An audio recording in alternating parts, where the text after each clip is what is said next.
Hello learners, आज की इस वीडियो में हम ट्रांसलेशन करने वाले हैं और एक नई स्टोरी का ट्रांसलेशन करने वाले हैं। लास्ट वीडियो में भी हमने स्टोरी का ट्रांसलेशन ही किया था। उस वीडियो में हमने ट्रांसलेशन के साथ एक ट्रिक डिस्कस की थी। अगर ये वीडियो आपने अभी तक नहीं देखी है तो जाकर देखें। ट्रांसलेशन के लिए चैनल पर एक सेपरेट प्लेलिस्ट बनी हुई है, आप वहां से जाकर देख सकते हैं। आज जो हम ट्रिक डिस्कस करेंगे वो इसी के आगे का पार्ट है। ट्रिक को आगे बढ़ाते हुए हम स्टेप बाय स्टेप स्टोरी का ट्रांसलेशन करेंगे। ये एक इंग्लिश टू हिंदी ट्रांसलेशन है। ट्रांसलेशन के लिए आपको सबसे पहले क्या देखना होता है? सबसे पहले देखना होता है सब्जेक्ट, यानी कि बात किसके बारे में हो रही है। आज की जो हमारी स्टोरी है उसका सब्जेक्ट है the cap seller and the monkeys, यानी कि टोपी वाला और बहुत सारे बंदर। ये तो है स्टोरी का सब्जेक्ट। लेकिन अगर हम सेंटेंस की बात करें तो सेंटेंस का सब्जेक्ट अलग होता है। सेंटेंस का सब्जेक्ट होता है सेंटेंस में जिसके बारे में बात होती है। तो चलिए वीडियो को स्टार्ट करते हैं और स्टेप बाय स्टेप ट्रांसलेशन सीखते हैं। स्टोरी का पहला सेंटेंस है there was a small jungle between two villages. ये एक सिंपल पास्ट का सेंटेंस है। इसका सब्जेक्ट क्या है? अ स्मॉल जंगल। देयर यहाँ पर इशारा कर रहा है टू विलेजेस की तरफ। सबसे पहले आएगा इसमें दो गांव के बीच एक छोटा सा जंगल था। वॉज आया है यहाँ पर, यानी कि सिंपल पास्ट का सेंटेंस है। वॉज का मतलब होता है था। There was a small jungle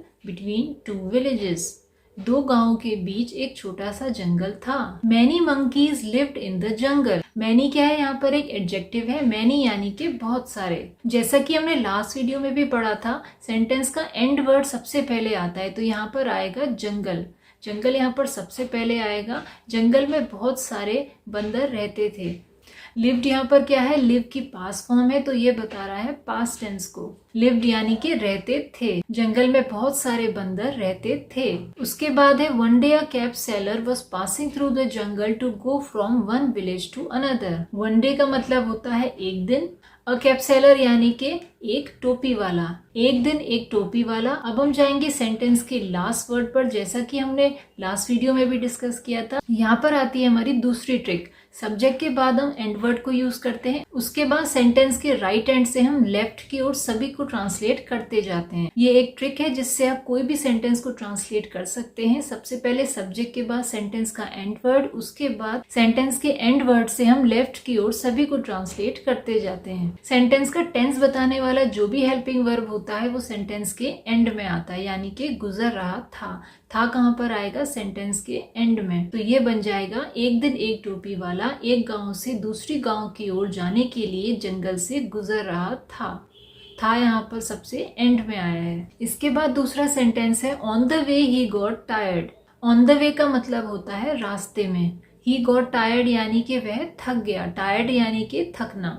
got क्या है? गेट की सेकंड फॉर्म है। ये पास्ट का सेंटेंस है, इसलिए यहाँ पर गॉट आया है। ही गॉट टायर्ड यानी कि वह थक गया। तो ये बन जाएगा रास्ते में वह थक गया। उसके बाद है he lay down under a tree and fell asleep। He lay down यानी कि वह लेट गया। And fell asleep। asleep का मतलब होता है सो जाना। फेल asleep यानी कि वह सो गया। तो ये बन जाएगा वह पेड़ के नीचे लेट गया और सो गया। उसके बाद है the cap seller woke up after some time. Cap seller यानी कि टोपी वाला। वोक अप यानी कि वह जाग गया। जागने की बात हो रही है। वेक की सेकंड फॉर्म है वोक। ये पास्ट का सेंटेंस है, इसलिए यहाँ पर क्या आया है? वोक। आफ्टर सम टाइम यानी कि थोड़ी देर बाद। वह थोड़ी देर बाद जाग गया। इस सेंटेंस में भी हम सब्जेक्ट के बाद सीधा एंड वर्ड पर गए हैं, यानी कि टोपी वाले के बाद हम सीधे गए हैं एंड वर्ड पर। आफ्टर सम टाइम थोड़ी देर बाद। टोपी वाला थोड़ी देर बाद जाग गया या उठ गया। आफ्टर सम टाइम के बाद हमने राइट से लेफ्ट की ओर ट्रांसलेट किया, यानी कि फिर हम आए हैं वोक अप पे। वोक अप यानी कि वह जाग गया। टोपी वाला थोड़ी देर बाद जाग गया। He was very much upset यानी कि वह बहुत दुखी था। ही यहाँ पर कैप्सुलर की बात हो रही है, यानी कि टोपी वाले की बात हो रही है। वह बहुत दुखी था। He was very much upset यानी कि ही के बारे में यहाँ पर कुछ बताया जा रहा है, तो हम ये एक साथ ही लिखेंगे। इसे हम अलग नहीं कर सकते हैं।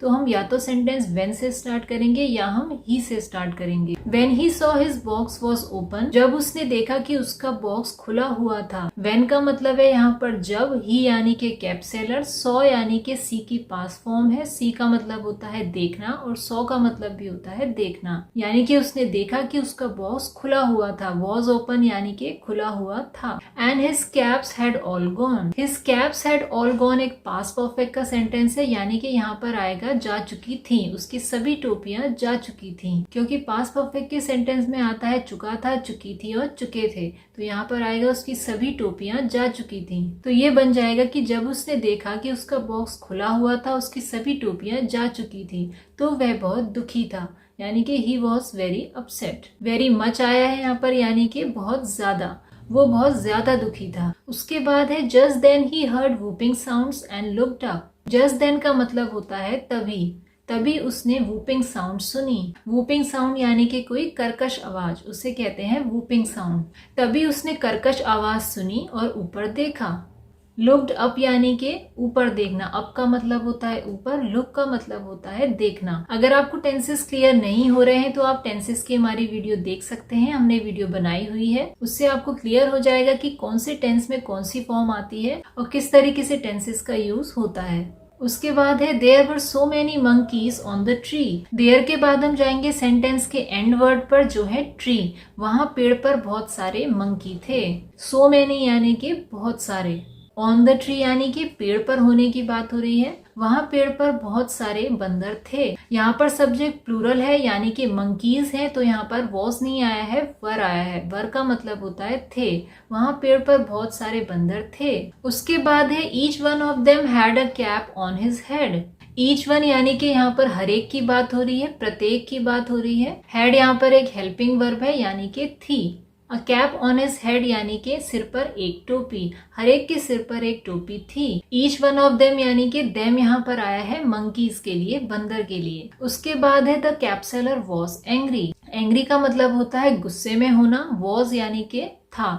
यहाँ पर सब्जेक्ट सिंगुलर है यानी कि कैपसेलर की बात हो रही है, तो यहाँ पर आया है वॉज। द कैपसेलर वॉज एंग्री यानी कि टोपी वाला गुस्से में था। वॉज का मतलब होता है था, इसलिए यहाँ पर आया है था। उसके बाद है he picked up a stone and threw it at the monkeys. He यानी कि यहाँ पर कैपसेलर की बात हो रही है।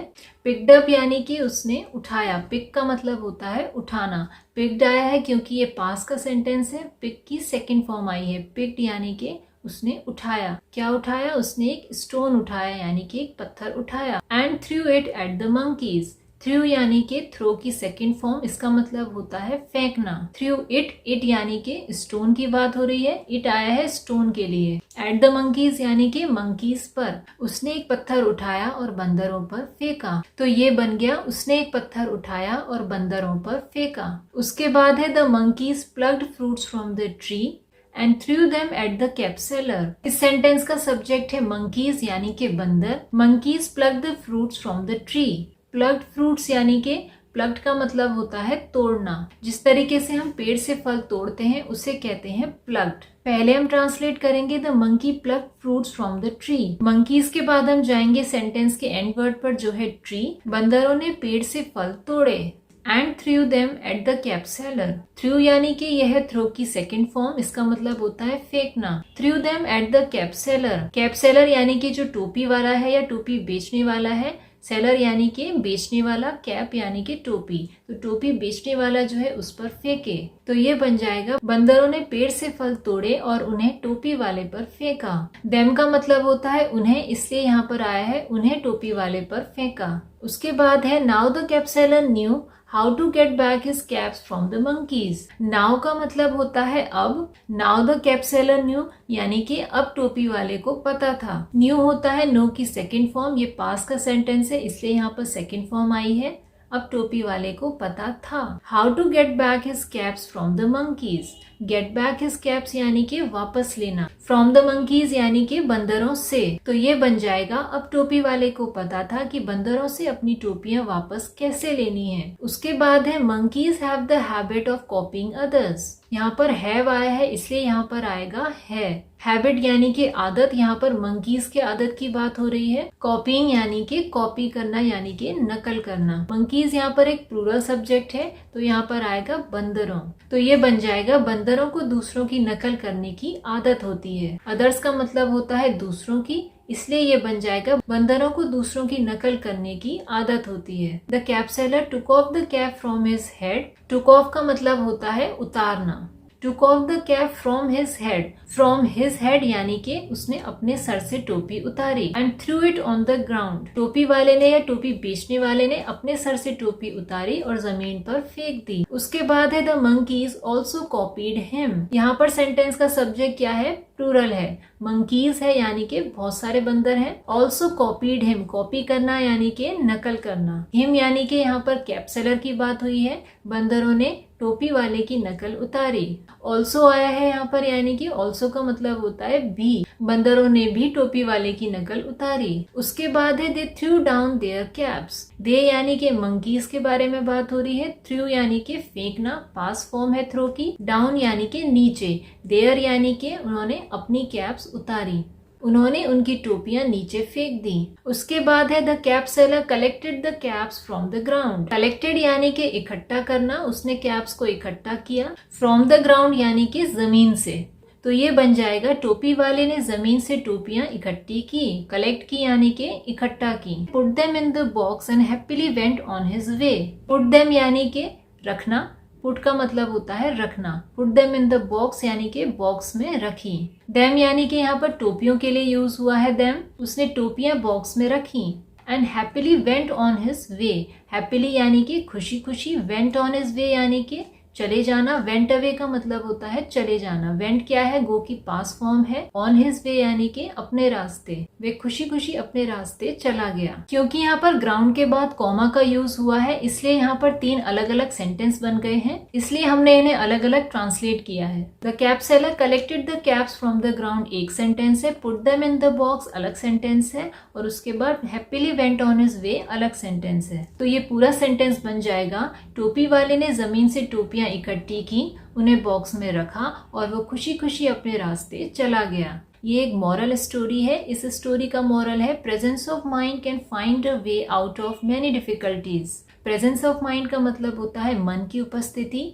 फाइंड अ वे यानी कि रास्ता निकालना या रास्ता खोजना। Out of many difficulties, difficulties का मतलब होता है मुश्किलें। मैनी डिफिकल्टीज यानी कि बहुत सारी मुश्किलें। क्योंकि यहाँ पर कैप सेलर ने प्रेजेंस ऑफ माइंड यूज किया था, यानी कि उसने कुछ ऐसी ट्रिक यूज की जिससे उसका काम बन गया, इसलिए यहाँ पर कहा जा रहा है कि presence of mind can find a way out of many difficulties, यानी कि मन की उपस्थिति बहुत सारी मुश्किलों से बाहर निकलने का रास्ता निकाल सकती है या खोज सकती है। इसी तरीके से हर सेंटेंस का ट्रांसलेशन किया जाता है। सबसे पहले होता है सब्जेक्ट, उसके बाद सेंटेंस का and word. And word right and पे होता है, फिर हम राइट से लेफ्ट की ओर ट्रांसलेट करते चलते हैं और सेंटेंस में जो भी वॉज या वर आया है वो सेंटेंस के एंड में आता है, यानी कि था, थी, थे आया है तो वो सेंटेंस के एंड में आता है। आई होप आपको आज की स्टोरी समझ आई होगी और आपको ट्रांसलेशन की दोनों ही ट्रिक बिल्कुल क्लियर हो गई होगी। वीडियो पसंद आई है तो इसे लाइक जरूर करना, बेल आइकन को प्रेस करना बिल्कुल मत भूलना। तब तक के लिए मिलते हैं नेक्स्ट वीडियो में।